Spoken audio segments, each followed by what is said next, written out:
Right breaking చూస్తున్నాం. హన్మకొండ జిల్లా ధామెర మండలం కొగిల్వాయి గ్రామంలో కౌంటింగ్ కేంద్రం వద్ద ఉద్రిక్త పరిస్థితులు చోటు చేసుకున్నాయి.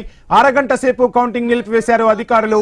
బ్యాలెట్ పేపర్లు మారుస్తున్నారని బీఆర్ఎస్ నాయకులు ఆందోళన చేపట్టడంతో కౌంటింగ్ ను తాత్కాలికంగా నిలిపివేశారు అధికారులు. ఇక స్క్రీన్ పై ఎక్స్క్లూజివ్ గా మనం విజువల్స్ ను చూస్తున్నాం. మొత్తంగా బీఆర్ఎస్ కార్యకర్తలు అదేవిధంగా బీఆర్ఎస్ నాయకులు పెద్ద ఎత్తున అక్కడకు చేరుకుని నినాదాలు చేస్తున్నారు. బ్యాలెట్ పేపర్లు మారుస్తున్నారంటూ ఆందోళన వ్యక్తం చేస్తున్న పరిస్థితి. దీంతో అధికారులు కాసేపు కౌంటింగ్ ను తాత్కాలికంగా నిలిపివేశారు.